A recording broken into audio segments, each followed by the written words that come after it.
నేరస్తులతో ఒకలా, నమ్మిన వాళ్లతో మరొకలా మొహాలు మార్చడం నాకు రాదు.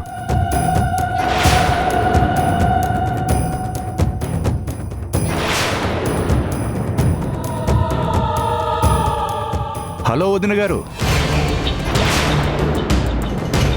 ఏమో అనుకున్నాను కానీ మీ యాక్టింగ్ వేరే రేంజ్ అనుకోండి. సూర్య ఎవరో తెలియనట్టు, మా అన్నయ్య మీద మాత్రమే ప్రేమ ఉన్నట్టు భలే నమ్మిస్తున్నారు. సీక్రెట్గా వ్యవహారాలు భలే నడిపిస్తున్నారు. విక్రమ్, ఏంటి? ఈ క్షణం మా అన్నయ్య దగ్గరికి వెళ్ళి మీ సీక్రెట్ లవ్ గురించి చెబితే ఏమవుతుందో తెలుసా? ఆ భయం కూడా లేకుండా నిజం చెప్పినందుకు నా మీద అరుస్తావా? నోటుకొచ్చినట్టు మాట్లాడుతుంటే అరవకుండా సైలెంట్ గా విని ఊరుకోమంటావా? అరిస్తే పోయేది నీ పరువే కాదు, ప్రాణం కూడా. ఒక పోలీస్తో మాట్లాడుతున్నావని మర్చిపోవద్దు. నాకెందుకో మా అన్నయ్యకి జరిగిన యాక్సిడెంట్ మీద కూడా అనుమానంగా ఉంది. మీరిద్దరే కావాలని ప్లాన్ చేసి... రే విక్రమ్, మావయ్య మీరిద్దరేంట్రా ఎక్కడున్నారు? డాక్టర్ గారి గురించి అడుగుతుంటే చెప్తున్నాను సార్. సార్ ఏంటమ్మా, ఇప్పుడు నేను ఆకాష్ మావయ్యగా వచ్చాను. బాబాయ్ అని పిలు. ఏరా విక్రమ్, నేను ఊర్లోనే ఉంటున్నానని తెలుసు కదా. వాడికి యాక్సిడెంట్ అయినట్టు నాకు ఒక్క మాట కూడా చెప్పలేదు. అంటే ఏదో టెన్షన్లో ఉండి మర్చిపోయాను మామయ్య. సంజయ్ ఫోన్ చేసింది కాబట్టి సరిపోయిందిరా, లేదంటే ఈ విషయం నాకు తెలిసేదే కాదు. ఎవరికి ఏం చెప్పాలో, ఎక్కడ ఏం దాయాలో మా వదినకు బాగా తెలుసన్నమాట. అన్నీ తెలుసు కాబట్టేరా మీ అన్నయ్యకి ప్రాణంగా మారింది. వాడికి ఏ కష్టం రాకుండా కళ్ళల్లో పెట్టుకుని చూసుకుంటుంది. సూర్య రూములో ఉన్నాడమ్మా? అవును బాబాయ్, పదండి వెళ్దాం. పదండి వెళ్దాం.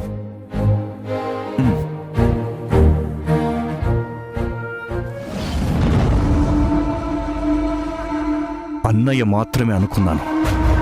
తెలిసిన వాళ్ళందరి ముందు బాగా తెలివిగా నాటకాలు ఆడుతున్నారన్నమాట. ఈ అబద్ధాలని, అవసరం కోసం వచ్చే కన్నీళ్ళని ఎవరైనా నమ్ముతారేమో కానీ ఈ విక్రమ్ కాదు.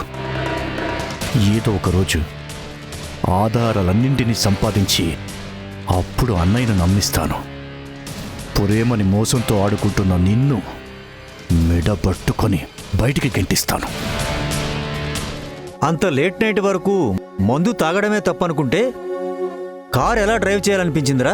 క్యాబ్ బుక్ చేసుకోవాలన్న కామన్ సెన్స్ లేదా నీకు? మామయ్య ప్లీజ్, ఆల్రెడీ సూర్య నా భార్య ఎవరికి వాళ్ళు తల పగిలిపోయేలా అరిచి, కుట్లు విడిపోయేలా తిట్టి ఫుట్బాల్ ఆడుకున్నారు. నువ్వు కూడానా మావయ్య? అసలు లైఫ్లో ఫస్ట్ టైం మందెందుకు తాగానా అనిపిస్తోంది. అంతేకాని తాగడం తప్పని మాత్రం తెలియడం లేదా? అది తెలిస్తే వీడిక్కడెందుకుంటాడమ్మా? మావయ్య, నీ నాగమంటే నువ్వు సంధ్యతో కలిసి స్టార్ట్ చేస్తావేంటి? స్టార్ట్ చేయక శబాష్ అని నీకు సన్మానం చేయమంటావా? అయినా ఒంటరిగా అంత ఓవర్గా ఎందుకు తాగేవరా? నా పార్ట్నర్ వల్ల. సైట్కొచ్చి వాడు చేసిన ఇష్యూ వల్ల.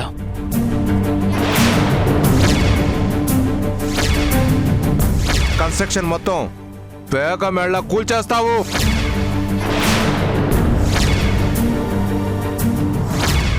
ఇంత జరిగినప్పుడు తాగడం కాదురా, నాకు ఫోన్ చేసి చెప్పాల్సింది. వాళ్ళ సంగతి నేను తేల్చేవాణ్ణి. వాళ్ళ మాటలకు నేను, నన్ను మించి సూర్య గట్టిగానే రిప్లై ఇచ్చాం.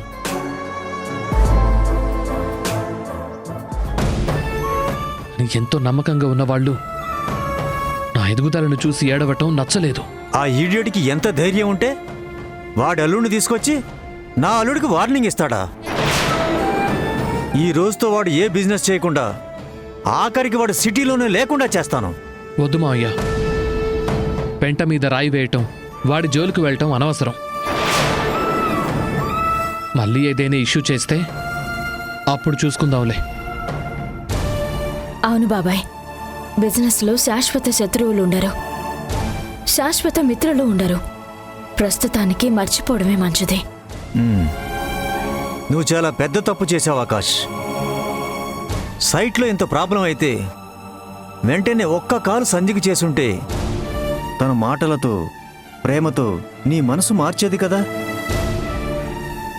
ఆ ఆవేశం కోపంలో నాకేం గుర్తు రాలేదు మావయ్య.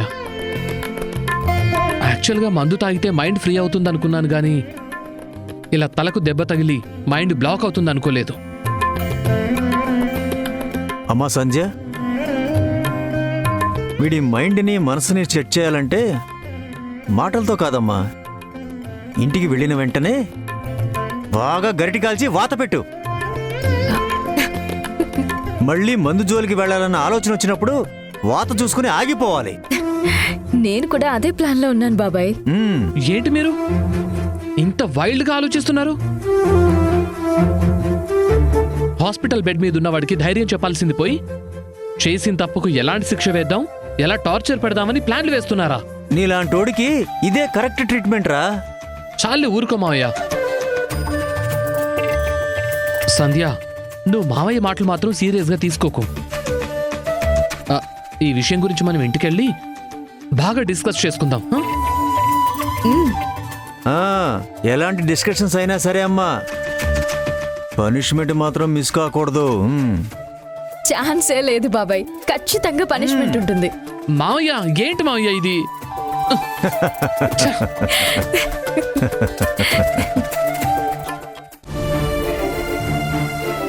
ఎన్నిసార్లు ఫోన్ చేసినా సంధ్య ఫోన్ తీయడం లేదండి. వద్దని చెప్తున్నా సరే సూర్య హాస్పిటల్కి వెళ్ళాడు. అక్కడ ఆకాష్ ఆరోగ్యం ఎలా ఉందో, సూర్య సంధ్యని చూసేశాడేమో. ఏం జరిగిందో తెలియక నాకు చాలా కంగారుగా ఉందండి. నువ్వు భయపడుతున్నట్టు ఏదీ జరుగుండదు లక్ష్మి. నువ్వు అనవసరంగా కంగారు పడి నన్ను కంగారు పెట్టుకో. కంగారు పడకుండా ఎలా ఉంటానండి? ఈ ఇంట్లో ఉన్న సమస్యలు చాలా అన్నట్టు ఇప్పుడు ఆకాష్కి యాక్సిడెంట్ అయ్యింది. సంధ్య మనసుకి ఎంత కష్టంగా ఉంటుందో, తన బాధని తలుచుకుంటేనే నా గుండె తరుక్కుపోతుందండి. ఊరుకో లక్ష్మి, ఏం కాదని చెబుతున్నాను కదా.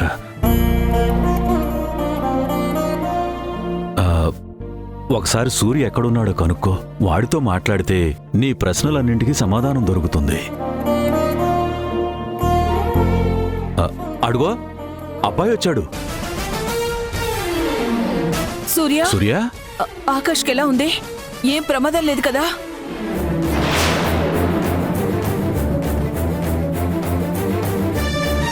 మాట్లాడరా. ఆకాష్ ఎలా ఉన్నాడు? ఏం ప్రమాదం లేదు, బానే ఉన్నాడు. తలకి దెబ్బ తగిలింది, కట్టుకట్టారు. 2-3 రోజుల్లో డిశ్చార్జ్ చేస్తారు. హాస్పిటల్లో ఆకాష్తో పాటు ఎవరైనా ఉన్నారా? ఉన్నారు. ఆకాష్ వైఫ్తో పాటు వాళ్ళ కజిన్ ఉన్నాడు. ఆకాష్ భార్య కూడా వచ్చిందా? ఆవిడతో నువ్వు మాట్లాడావా? లేదు, నేను వెళ్ళేసరికి ఆమె జ్యూస్ తీసుకురావడానికి వెళ్ళింది. నేను ఆకాష్తో మాట్లాడొచ్చేశాను. అమ్మయ్యా, ఇప్పుడు నా మనసు కుదుట పడింది. ఎందుకు?